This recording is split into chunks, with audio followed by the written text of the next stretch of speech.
going to talk about FLSA, and we have Sig Burden here, and he's the Senior Director of Faculty and Staff Relations, and Tracy O'Malley is also here, Assistant Director in Human Resources, and Adriana Creech, Senior Consulting Manager. They've helped pull this together for us.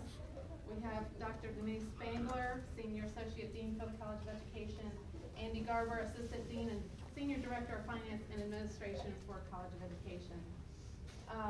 Also, a special thanks to Ron Baxley for setting us up for a live stream so that other staff members that can't come can watch it online. Thank you very much to Liz Phillips for doing a lot of the legwork for me, as this is kind of a busy time for accountants. So she has really helped me out a whole lot. And also save the date for the next SRG Lunch and Learn, Wednesday, April 19th. Dr. Mary Ann Higgins, who is a faculty member in counseling and human development, she'll be coming to speak with us about professional development. So look for the details on COEFYI. Anyway, I will now turn it over to the experts. Thank you so much. All right, thank you to SRG for facilitating this. Again, I thought the conversation we had in the fall was really helpful, and we appreciated you submitting questions in advance so we could try to be responsive to those. So what we did is we took the questions that you submitted, we clustered them in terms of big categories as to what they were about. And so on the slides are the topic, university policy, a link to university policy, where it exists, a link to specific college policy or forms, perhaps a couple of points. And Sig will talk about university policy, Andy will talk about college policy. We'll give you a chance to ask questions on that item, and then we'll move on to the next one. If we get bogged down with too many questions, we may need to cut that off and keep going just so that we get to all of the major topics. There are lots of things where we still don't have answers, as we'll talk about in just a minute. There's still this court injunction, and we don't know how the administration's going to respond and whatnot. But all of this hinges on open communication within your unit, within the college, and within the university. If something isn't working, talk to your supervisor and let's see if we can find a solution. If you don't have the kind of relationship where you can talk to your supervisor, that's a different problem that we need to work on, but go to your department head. If you can't go to that person, come to Andy or me. If we can't help you resolve it, then you go to HR. That's sort of the chain of command thing. We want this to work. I know that several people commented in the survey that they feel devalued and made to feel like an hourly worker at Walmart. That's not anybody's intention with this. The work that you're doing today is no less important to the students and the faculty and the running of the institution than it was in November before this all started. I get that there are hurdles and technicalities and things to go through, and I know that most of your questions are stemming from, I have a job to do for my students and my faculty and my fellow staff, and I want to do it to the best of my ability, and if it means I have to stay till 5:30, I don't want to walk out and leave somebody in the lurch because that reflects badly on my professionalism and it hurts other people trying to get their jobs done. So that is definitely still our goal, that everybody gets their job done that enables other people to do their jobs, because we live in a very complex environment in this college where everything hinges on everybody else doing their jobs. So we're going to talk about some specific instances and possible solutions and ways that this works, and specifically around how we can use comp time effectively. After this session, we will make any revisions that are necessary to the slides. You'll recall if you went to the last one, there were some points of confusion or additional clarifications that we'll make so this is as clear as possible, and we will run these in COEFYI. I'll see if I can get them in for the Friday deadline. If not, they'll run next Wednesday. I'll also send a copy to SRG so you can send it out on the listserv so that everybody has this so you can go to the links, because there are live links. All right, so we will start with, there is a general FLSA information page on the HR site for the whole university. It mostly contains things that relate to the November-December transition. It has not been updated with a lot of new information. I'm assuming HR will update that when there is more new information, but just as a reminder, that is there if you have questions about Kronos training, whatnot. So at this point, I'll turn it over to Sig to talk about where we are with the status of FLSA these days. All right, good afternoon. Court injunction. For all intents and purposes, everybody knew that the court injunction came into place and this idea that basically put everything on hold, okay? As far as I know, as of right now, that has not changed.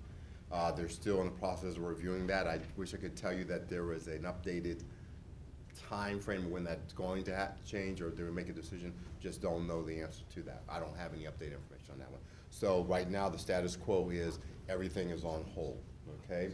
So hence the UGA's response has really been pretty straightforward.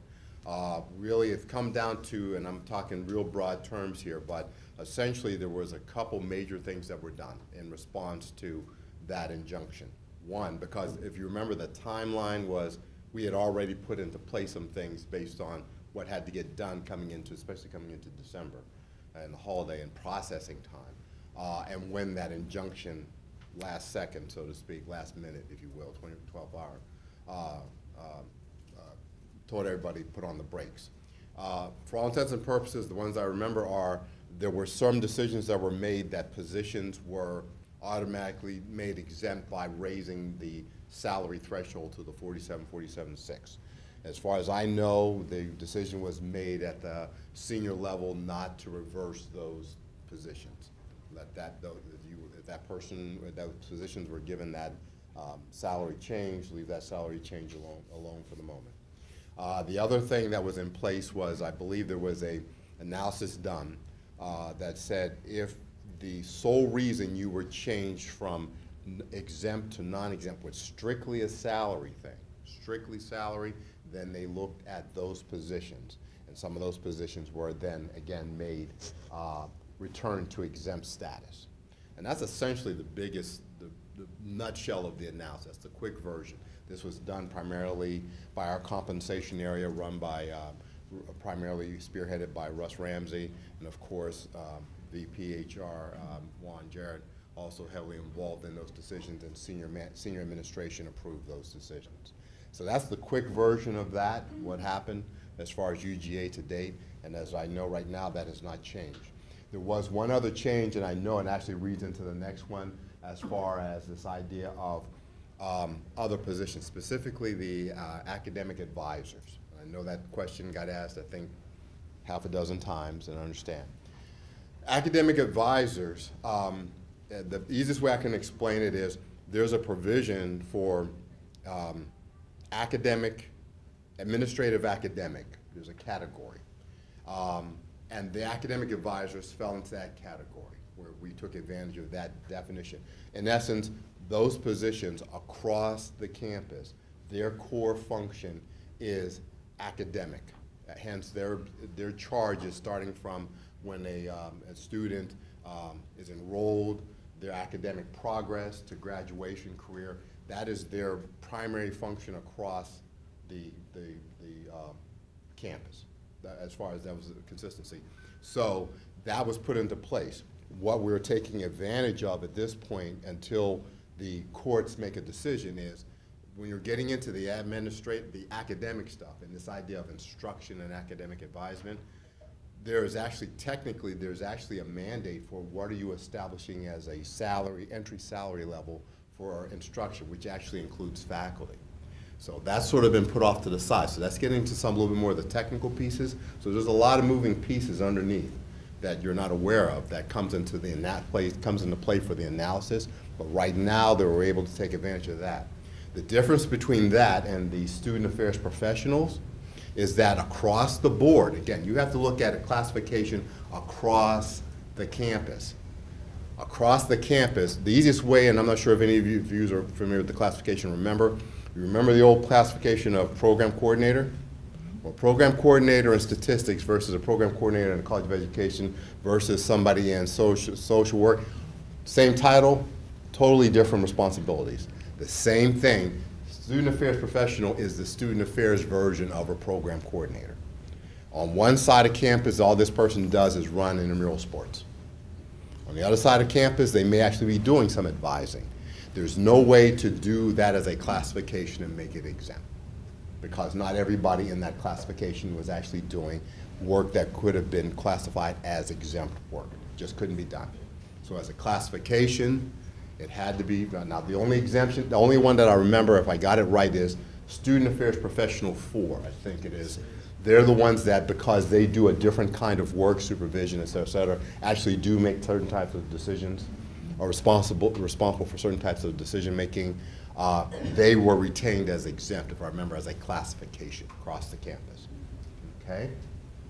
That makes semi-sense? I'm not sure. And so where we sort of got caught, if you will, in the college is that part of the provost's mandate to have all undergraduate advising done centrally, and so we moved all undergraduate advising to student services, and those titles, the only people in the college who were allowed to have the title of advisor were those in student services.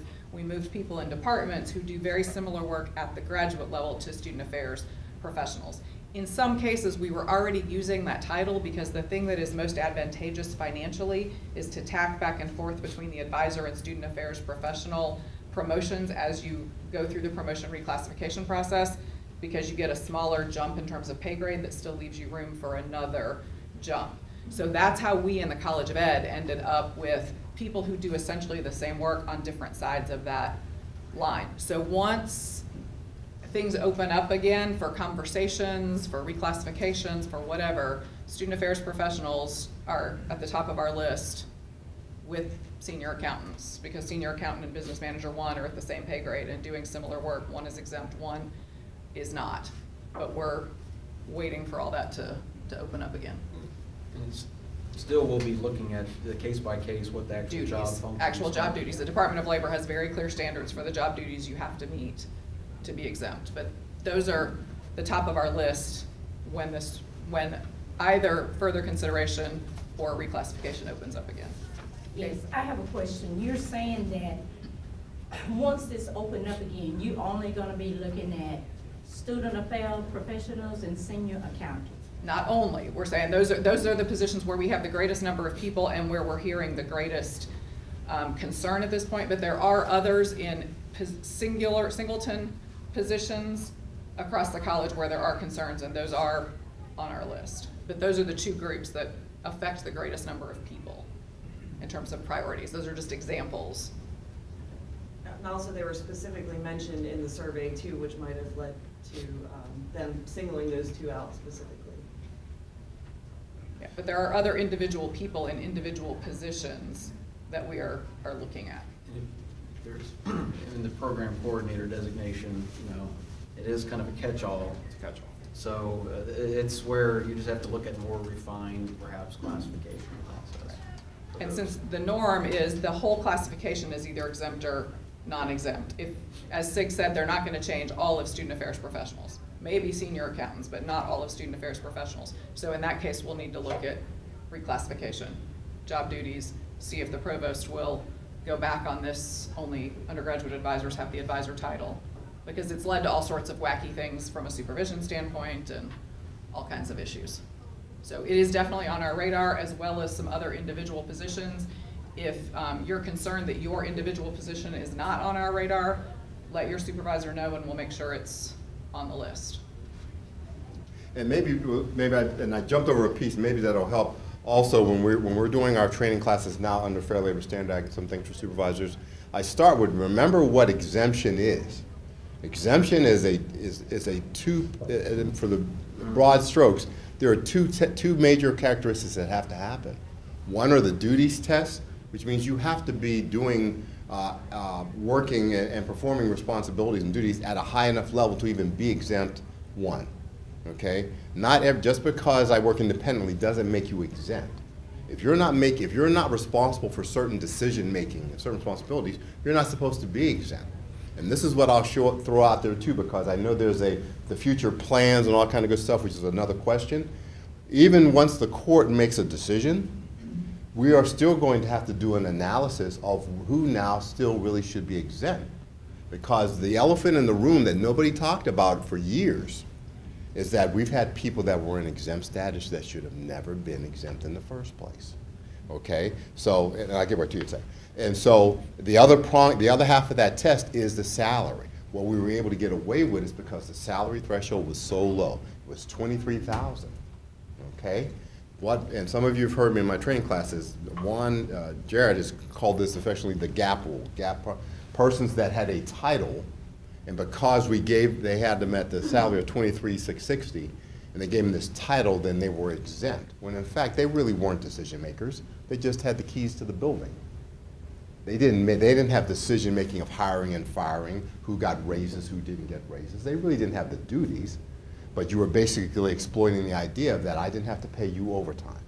And under Fair Labor Standard Act, what they've simply done to put things in context is they simply said, I've redefined what is the cost of your time.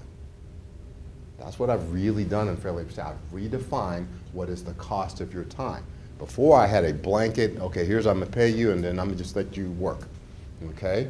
Now it's, and we don't tell managers how to manage their operation. It's just letting you know that there are now rules in place that, okay, there's a different cost now for doing business. There's a different cost. Now the angst, of course, is the mechanics and time creeping and all that kind of good stuff. Those are mechanical, and I understand that makes life very difficult and changes life as we know it.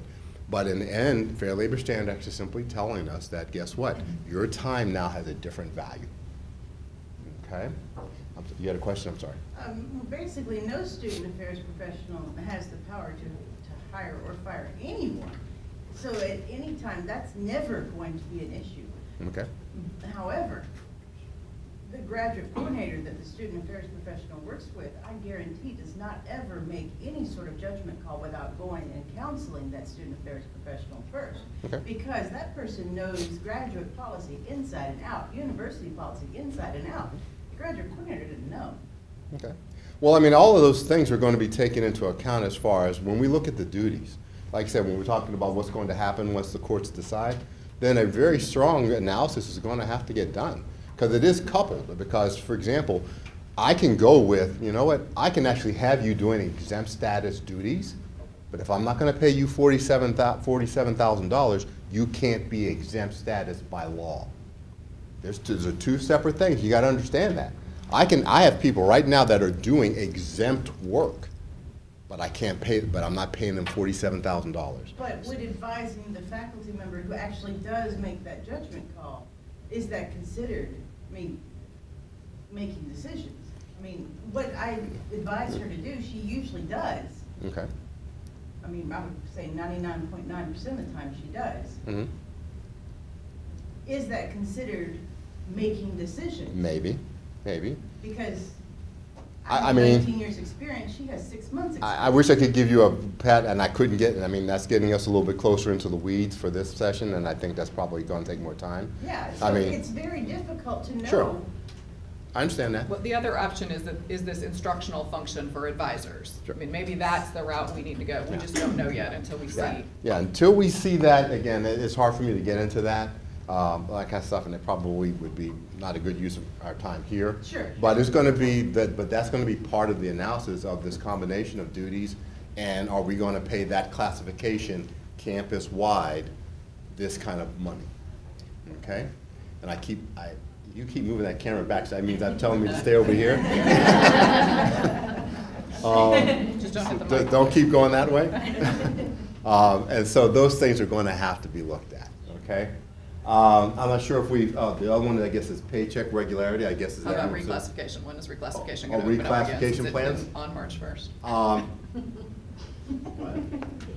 I'm not sure if you want to answer that one? Well, we've got a number of things in queue right now.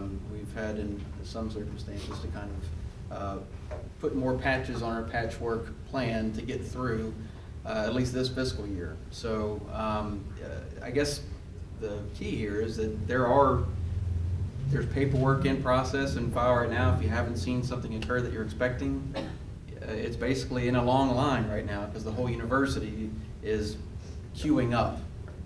So HR is having to make a lot of decisions that are similarly related to this topic, big conversations that they have to come to some sort of conclusion before they could even start. So we're, I guess, as a college prepared to get through the rest of this fiscal year and crossing our fingers that come July 1, we won't be putting more patches on the shove. But I wish I could tell you there's a better answer than that one, but I know, and I talked to Russ Ramsey actually this morning, and all he told me is he was knee deep, and there's a long, as you said, there's a very long line of documents, because obviously there was a hold on things. Yes. As we were transitioning, so that by itself just backs up, what is even the normal course of business, the normal reclassification that just come up. So there is I wish I could give you a better answer on that one too, other than there's a long line and they're working as hard and fast as they can to get this done properly. So when we thought that reclassification was gonna open up on March 1st, we've had a list ready to go. We haven't necessarily done all of the paperwork because we were waiting for the guidance from HR to see if we've got people in a particular classification that we have a justification that they're all doing similar duties and we wanna reclassify them. Can we do it as a batch versus doing every single person's paperwork? So rather than put all that paperwork back on you and your department heads, we've been sitting on that, but we've got a list of about 18 to 20 people when we get the guidance from HR about how they're gonna do it. We had hoped it would happen yet this spring, but at the rate things are moving at this point, and know that HR is dealing with one source, they're dealing with a new Board of Regents rule that says new faculty aren't gonna get insurance till September, and all kinds of other things. At this point, our speculation is that we won't be able to reclassify anybody till the first of the fiscal year. But it's all a very cloudy ball, not a crystal ball at the moment. As far as the paycheck regularity, is this on reclass?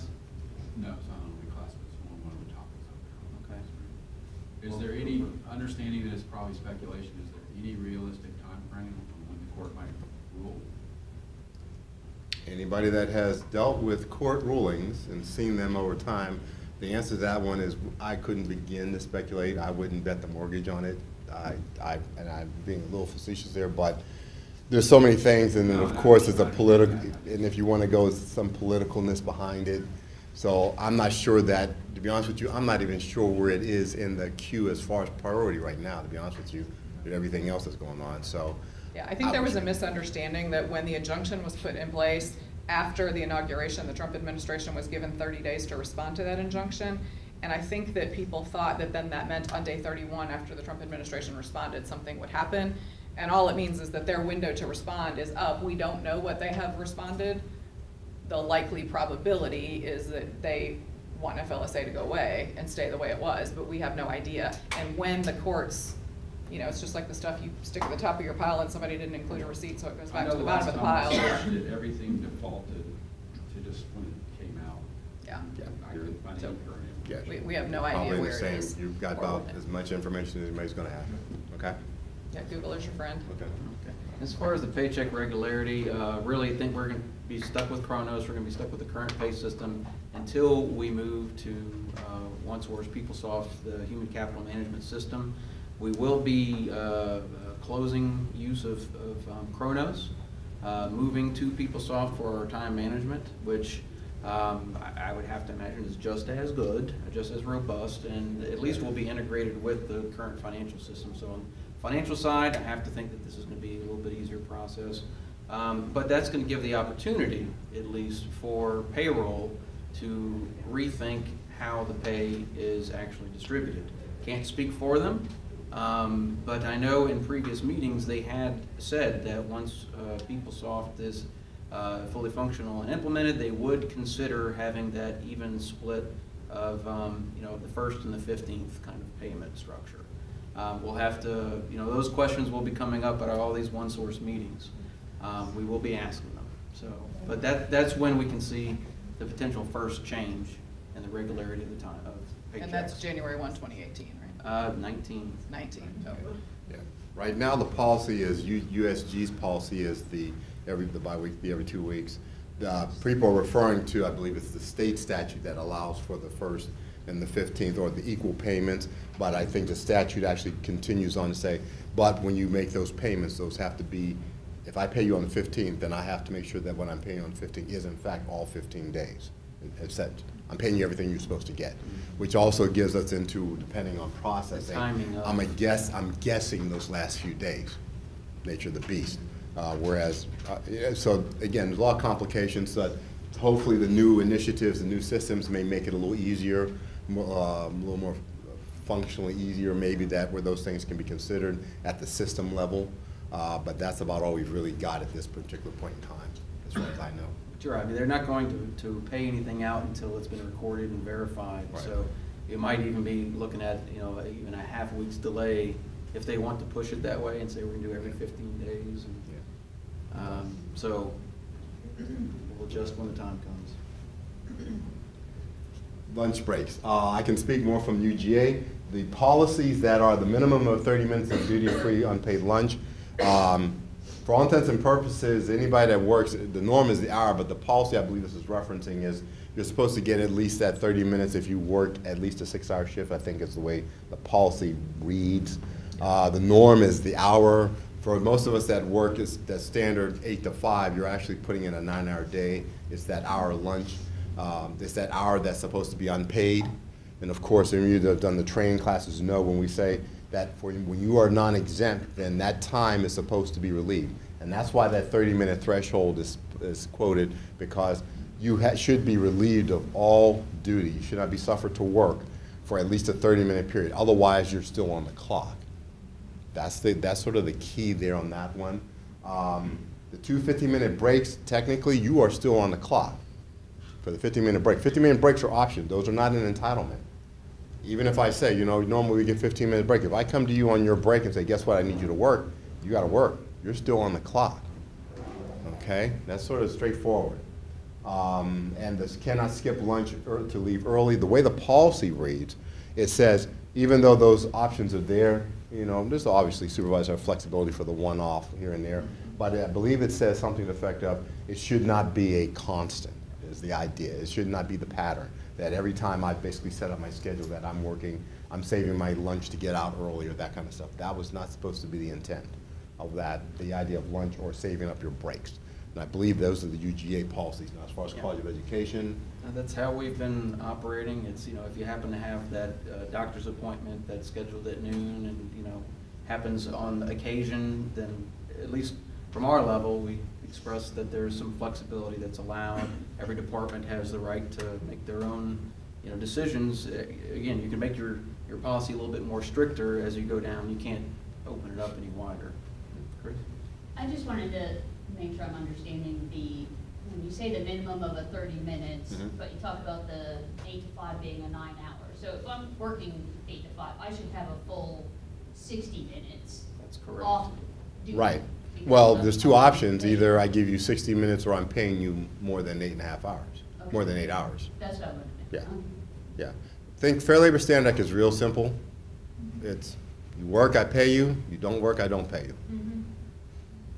So our philosophy in the college is that we want to be humane and do whatever you need to do. If you want to leave at 4:30 to get to your kid's softball game, and you want to take a 30-minute lunch, or you want to, we don't say work through lunch because you can't do that, but work instead of taking lunch, you know, here and there, fine. But we're not using it instead of flex time. If you want a different work schedule, like you only want a 30-minute lunch and you want to leave at 4:30 every day, that's flex time, and we deal with that through the flex time process, not through this process. Because I think that we want supervisors to have the discretion to meet your needs, but I think that when it's not clearly understood what people are doing, is what leads to people sticking their nose in other people's business, quite frankly. And did she turn in leave for that? Is that gonna, that sort of thing, when it's not clear what people are doing and why, it just gets everybody in everybody else's business and makes people feel like they're not being treated fairly. So we want to treat everybody fairly, not have anybody abuse the system. So if there's a reason for a regular difference in your schedule, whether that's, you know, 7:30 start, 8:30 start, 9 o'clock start, 4 o'clock in, 4:30 in, 6 o'clock in, we'll deal with that through flex time. This will handle the dentist appointment, the sick kid, the kid's baseball game, your haircut, whatever. Now, here's the only caution I'm gonna always give out to when I do these, because the challenge with this, and actually all of them, when we get into flex time and telecommuting and all those options that have always been around, they've actually always been around.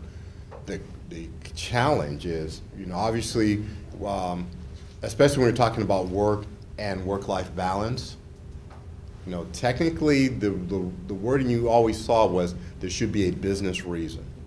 Okay, that's what you're going to see in print. Now we've just had some meetings about trying to figure out how to marry this up with this idea of work-life balance, which has been a very serious topic for the campus. Some serious discussions are going on. But here's the challenge, and I don't know that I have an answer. In fact, I don't have an answer. The question is always going to be, if you as a supervisor in any operation, how do you establish a sense of consistency? There's your challenge. If If I let you go because you want to get to your kid's softball game, am I willing to let you go because your cat has a vet appointment?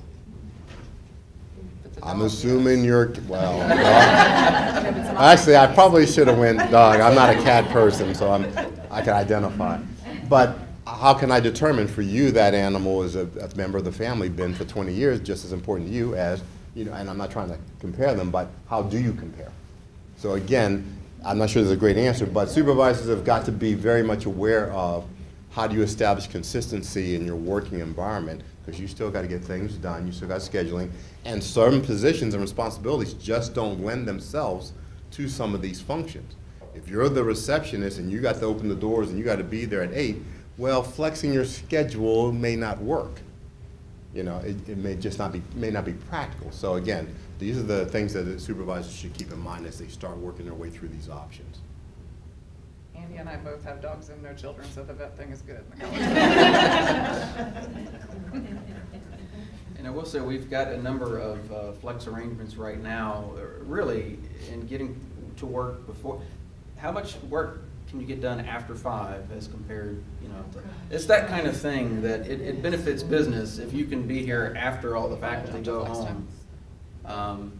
That is a justification that we use for the accountants and so forth. And those are fine. You get quiet time, Yeah. focus. Yeah, so let's jump to flex time and we'll come back to comp time. All right, flex time. Flex time is really just a matter of, basically I've adjusted your schedule. Flex time, there is a form, and again, the form is just, and a lot of you, my mantra, I like things written so nobody gets amnesia. We don't want to say, we said our flex time is you start at 8:30, okay, that's fine, but then if you get here at 8:45, you are late. We've had, God bless you, we've had people that they couldn't get here at 8 o'clock. They were always late 10, 15 minutes. Manager said, okay, look, I'll flex your schedule to 8:30. Guess what happened? They didn't get here at 8:45. We were like going, okay. So the flex time there is a form to make sure. Now the flex time, the policy was changed, so the form stays in-house. That doesn't have to come to HR for approval anymore. We figured this is going to be one of those tools that you should use a lot, and probably, especially depending on time of the year and whatever's going on. We wanted supervisors to have a very easy and quick way to move and adjust schedules as they need it, as it goes.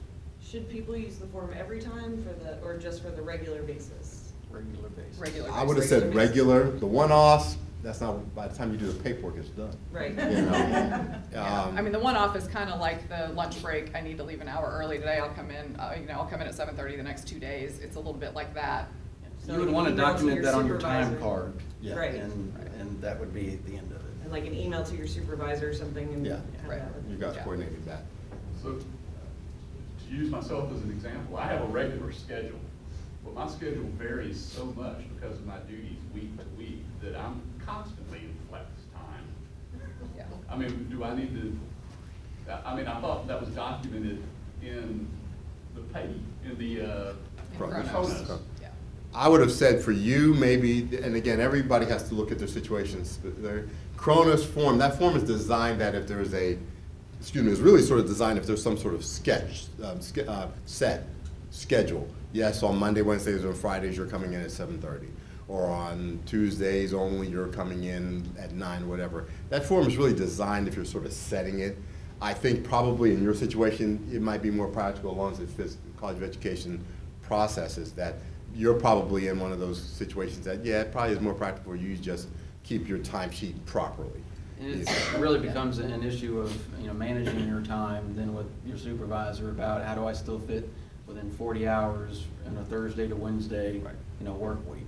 that's not a problem so much as just the documentation Yeah. and the synchronization in Chronos. Yeah. It's just, The because problem. I'm constantly varying off my time. Yeah. The problem is you have to maintain, your records have to be accurate. Yeah, Yeah, I do my so best that's to keep sort of everything accurate. the nightmare. Yeah. So we've got a small number of folks in your situation, the event planners with Ollie, for instance, some of the folks that work with the weekend and programs like Duke Tip and things that involve kids, where they've got to be here on Saturday, they've got to be here till 8 o'clock at night to videotape convocation or whatever. And so those folks essentially have a daily flexible schedule that we just track in Chronos and don't use flex time for. The cases where we use regular flex time is stuff like student services. They want to be there from 7 to 6. So some people come in early, some people stay late. Some of our clinics need to have people there early to power up systems and be there early and stay late and that sort of thing. We have some folks that just need that quiet time, so they come in early or stay late. But the occasional, I need to leave, just managed to get into the doctor, can I leave at 3 o'clock today and I'll make it up? We don't need pieces of paper for that. So would unyielding absolute deadlines fall as more of the one-offs? And what I'm thinking is grant submission dates. I mean, it's in the system by 5, or it's. Yeah. I think That's we're more of a dealing comp with time comp issue. time in that circumstance, you know, Yeah. because So if it's you more know about in the comp advance time. that exactly you're gonna work till 8 that night, then you can plan and take time off earlier, that's fine, as long as you work it out to the 40. But if that can't happen, you've gotta work 8 to 5 every day and that overage, we're dealing with these forms right here. The comp time, there's a UGA comp time policy that's on their HR website. It opened it up pretty broadly as far as how much comp time you can accrue, and because we pay out any comp time balances at the end of May, budgetarily, we really kind of had to focus it in to a more manageable number for our budget, because if you have 275 hours of comp time earned, and it's March, you're not going to be able to take it by the time we have to pay out. So, Especially if you're an accountant. yeah, so we have set up a threshold of 75 hours that can be accrued. All comp time, or preferably, it would be pre-approved. So if you know that there's a grant deadline coming up and you might have to stay late to work with the 3 faculty members that are submitting, then you would basically fill out the form. So like most of mine, a little Excel sheet that you'd put in your information of why you need it, and then have the supervisor sign off. That comes to the business office just like a leave form, so that whenever we're looking at the Kronos time card, we see, okay, maybe they took 2 hours of leave here, but there's, and they had 2 extra work, because I guess the key is that leave is not accounted for in earning comp time. Correct. So if you take 2 hours of leave, actually work 46, then you can earn comp time on 4 of those hours. That's the kind of thing we need to be able to calculate and see whenever we're looking at the time card. We see that there's an appropriate number of hours accrued for that, and we just keep it for our records. It stays in Kronos as a report we can run to find out how many comp time hours each individual has. Our request is that once we get into the spring, we start spending down those hours, because the goal is that there not be a payout of earned comp time, because that's one, from the year-end perspective, would be kind of a nightmare to try to have to guesstimate how much we'd have to hold back. But it is a goal that we try to use the comp time by that May the 30th, 31st date. So that at the end of February, you can have 75, end of March, 50, end of April, 25, end of May, it would be 0. And we'll start running reports soon just to kind of see where people are. I haven't had a lot of time yet to build up large balances, but I know in areas, I started to see the first group from accountants come through, so it's like, okay. I'm a little curious to see how this is going to work out. Is there going to be time in this year-end process for accountants to take comp time leave? It's just first year at it. We will see how this goes. May have to have further conversations. But this is a way that we can make sure that there is pre-approval. In cases of emergency where you have to stay after, or you feel obligated to stay after, and you do so, you still need to notify supervisor, basically fill out the form and say, this is what happened, I decided to stay late, and help resolve the situation. Anytime you could manage it within your own time card in a given week, that's better. So if you have to stay late Friday night to handle something, just say, can I have off, come in at 10 o'clock on Monday morning? That would work just as well, and that way you get the time off and there's no management of the comp time. So there are multiple ways to look at it, multiple ways to handle it, but if busy time of year, you can't take any other time off and you have to work more, that's what the comp time is for. So do you have to have that form filled out before you are able to put comp time in Kronos, or would it take it already? It will certainly receive anything that you enter in. What right now, like today, when we're reviewing hourly or salary biweekly time cards, and tomorrow morning, when I'm approving them, that's when we'll be looking at it and saying, oh, wait a second, they have some comp time being earned here, and I don't have anything yet. We'll be contacting the departments and inquiring. The key is that because it is a financial decision, basically, to give comp time, it has to be management of your department that decides that, yes, we need this work, we're going to pay, the additional, potentially pay the additional funding for this. Georgiana, do you know? You kind of answered my question. I was thinking when you said to request prior approval, like a situation that I've had where you have sick children and then you take off during a busy season and then you realize that when you come back, the work has doubled and you really can't just work that within a 48-hour work week. Should I come to my supervisor prior and say, hey, this is going on, but I noticed I came back to an overload and the deadline right now, I know it's going to take a couple hours here or there to make up for it. I would say yes. Again, if you are splitting, a given week, you can think of it as terms of if I had to be off Thursday and Friday, so I, or maybe even the whole previous week, coming back on Monday, that's still the same pay period. You can technically work 8 extra hours between Monday and Wednesday, or 16 extra hours between Monday and Wednesday, if you are so inclined, and just reduce the amount of leaves that you take.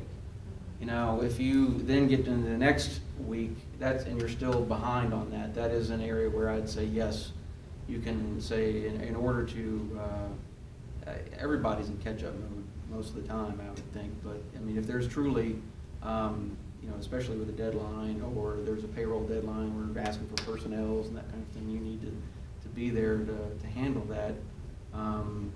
Yes, I would say that would be an appropriate use of comp time, as long as your supervisor says that, agrees that this is an appropriate use of your time. Just a quick question about flex time and the work week. Would it start at like 12:01 a.m. on Thursday and go to 11:59 p.m. on Wednesday? The reason I ask is because if somebody has, let's say, an event at 5 p.m. to 6 p.m. on a Wednesday, at the end of the work week, they can't flex the time after that. So should they use the flex time before the actual event, or should that be a comp time issue? You're talking about supervision, and you're talking about planning. That's what you're talking about. If it's reasonable to expect, if you know you got an event, or even end of year, this is going to be one of those days that bring your sleeping bag, okay? You know it's coming, it's nothing new. Then yeah, I think that's going to be a conversation, as Dr. Sparrow said, that's the conversation with you and your supervisor. For you know this is coming.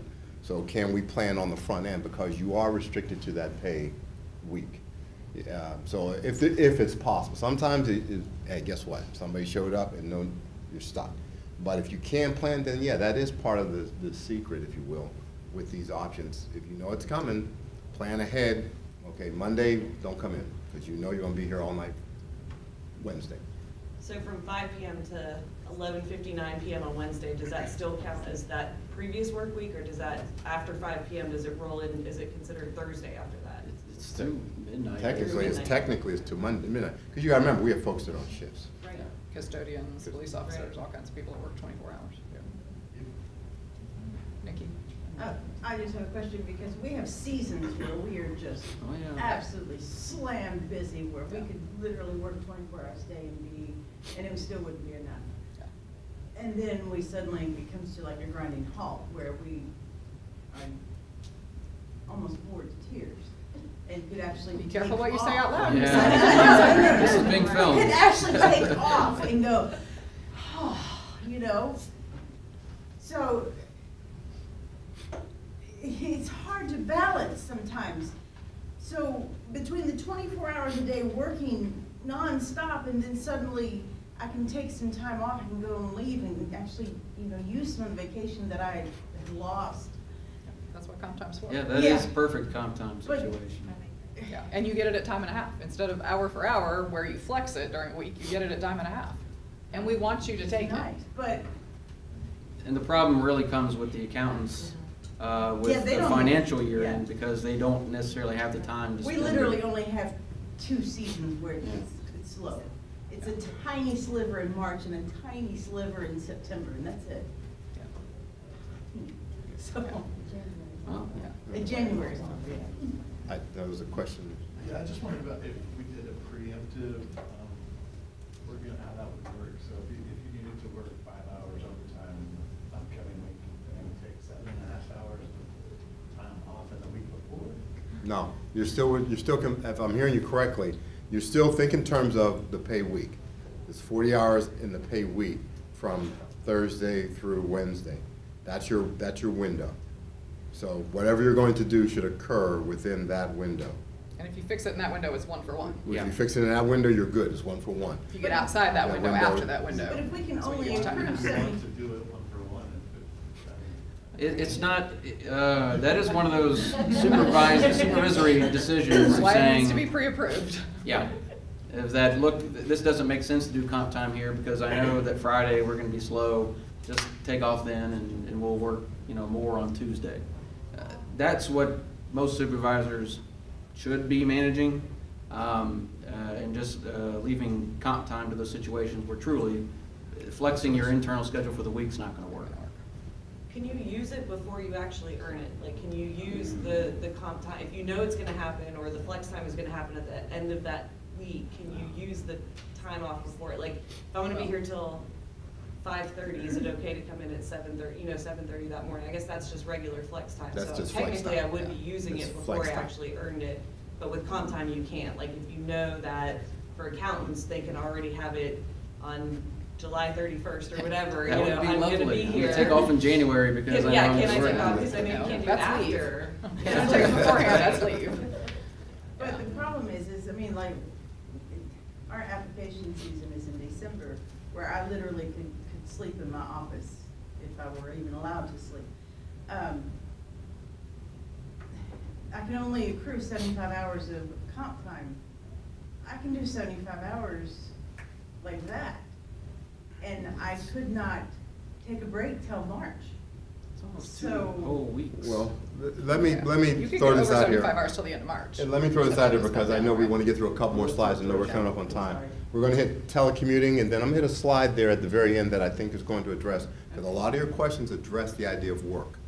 And it's going to, and we'll hit that, because there's a point that Dr. Spangler actually said at the very beginning that I want to reiterate, because it really addresses the framing of what's going to start happening. We want to do the telecommute? But the general idea here is if something needs to be done, we want you to do it. If a faculty member comes in at 5 to 5 to use the copy machine for their 5:30 class and they jam it beyond all, unbelievable, you can't imagine how they did this, but they've gotta have stuff for their 5:30 class and you have to stay till 5:20 and bail them out, or there's an emergency in the clinic, or there's a grant that's got to get in and the PI brings you this pile of garbage at 5:30, we want you to do that. We trust you that you are making the right decisions, and then as soon as possible, report it to your supervisor and work out how you're gonna handle it. Right. All right. Telecommuting, we'll do this very quickly. Telecommuting is simply working an alternate site.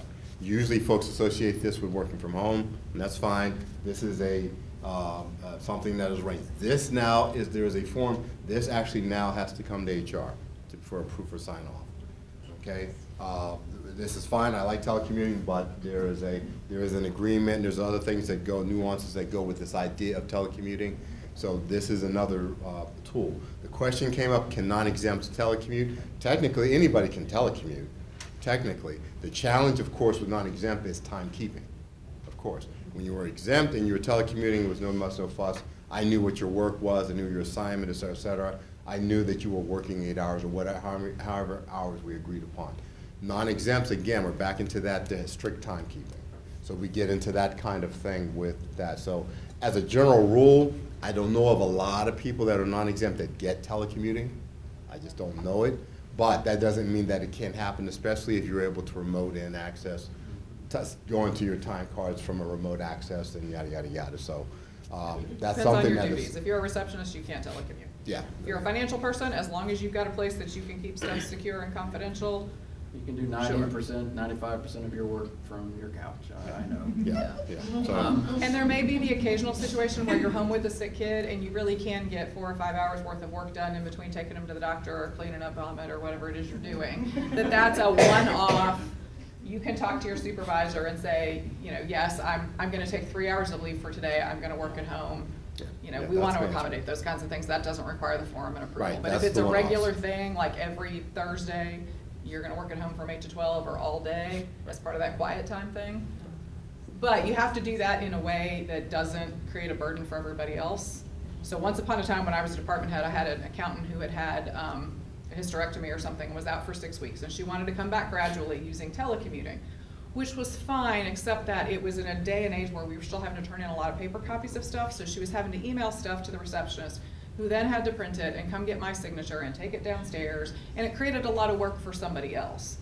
Now, in our case, the person had that capacity, but you've got to make sure that your accessibility to faculty and other staff and, you know, whatnot isn't compromised. right.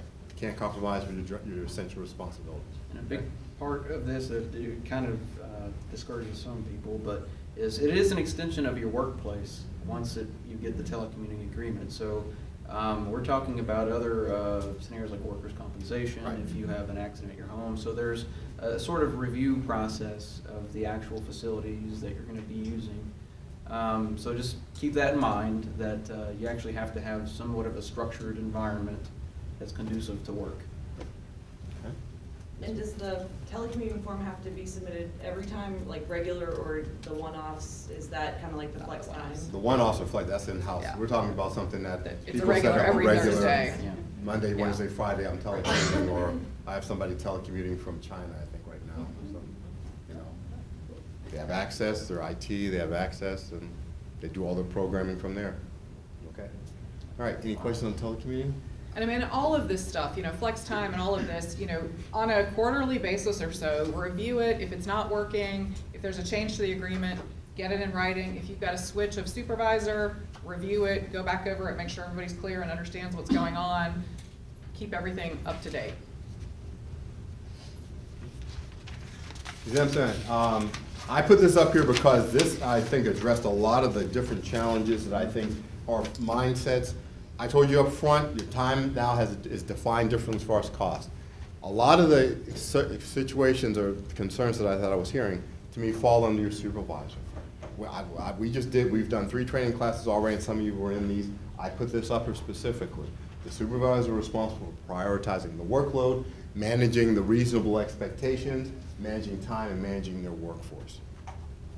That has always been in place, it's not changed. I'm sorry, when we were exempt, maybe supervisors got a small pass.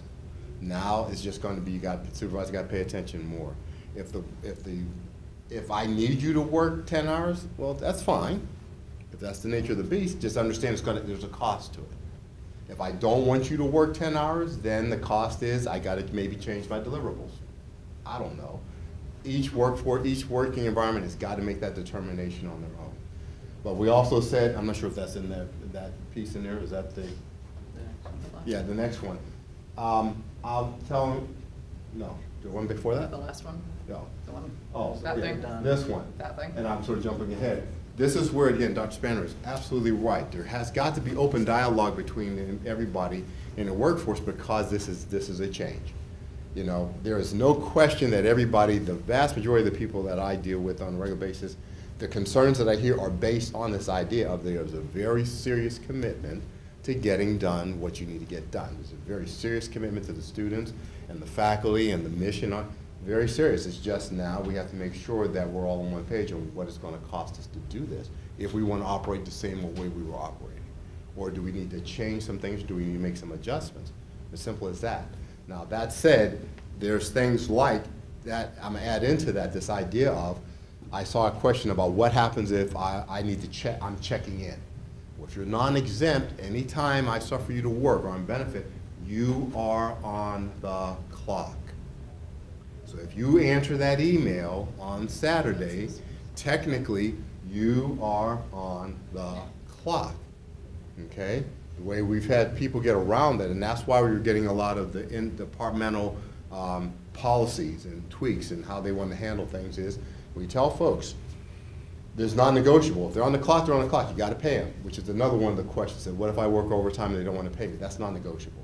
If you work overtime, I've gotta give you comp time or pay you. That's non-negotiable, that's law.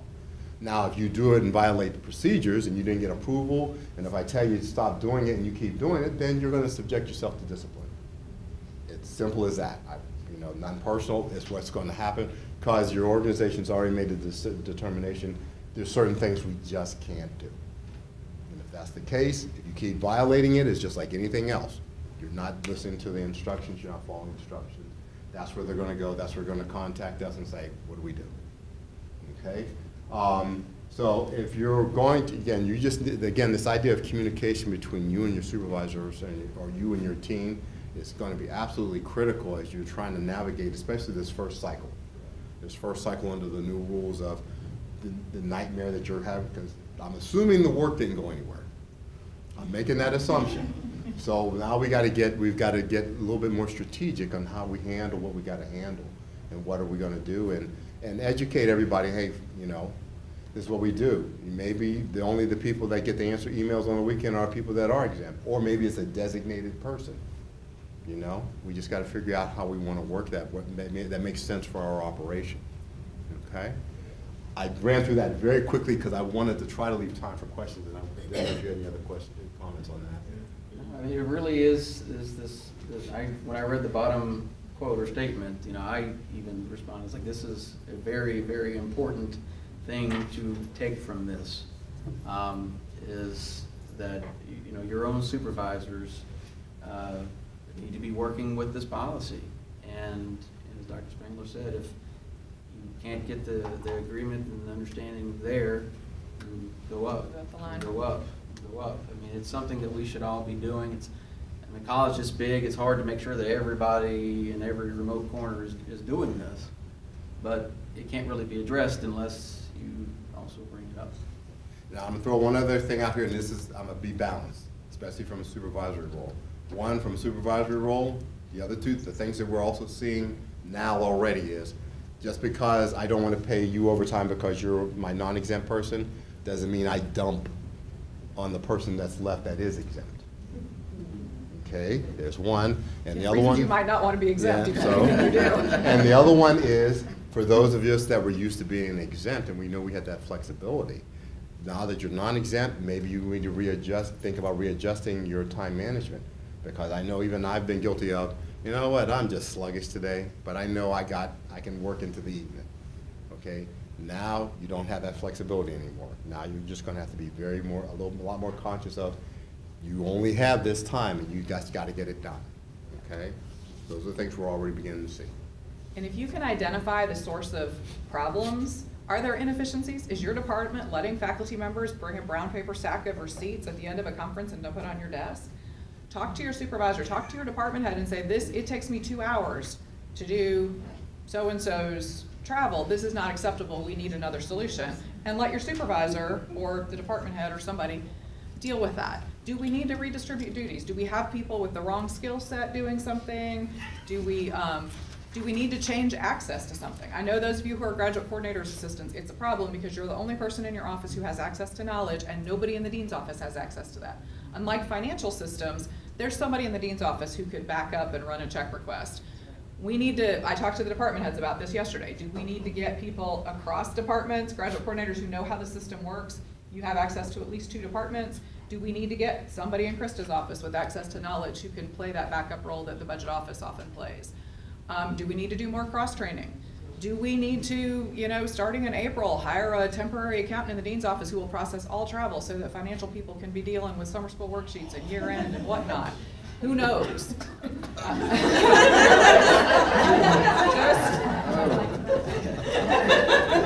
If you've got solutions, if you see things that aren't working, do we need to use technology better? The Holy Grail is one source. One source is going to solve all our problems, but that's not for 2 more years. So if you've got ideas, bring them up, and don't just keep it in your unit. It might help people across other units. We want, in terms of this work-life balance thing, we would love for you to be able to work a 40-hour week, or if you have to work more, take comp time. There's research that shows that these like high-powered executives who work 60 and 80 hours a week and never take vacation and are proud of it, they're the ones that die of heart attacks. And we don't want people, we love that you are devoted to your job, and we appreciate that, but we do not want you to be miserable, because if you're miserable, you're gonna leave.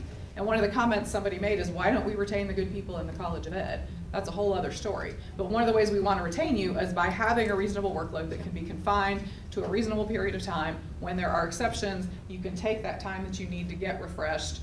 Money's nice, but comp time sometimes is better. You can sleep, you can go get your grocery shopping done, you can do whatever it is you need to do, because you're sacrificing things in your personal life if you're working here more than 40 hours a week. So we want to work through this with you and make it work. So if you've got ideas, I know that different groups of people in the same position across units have listservs and email chains and whatnot. Talk stuff out and, send it. If you can't talk to your supervisor or you're not being heard, let us know.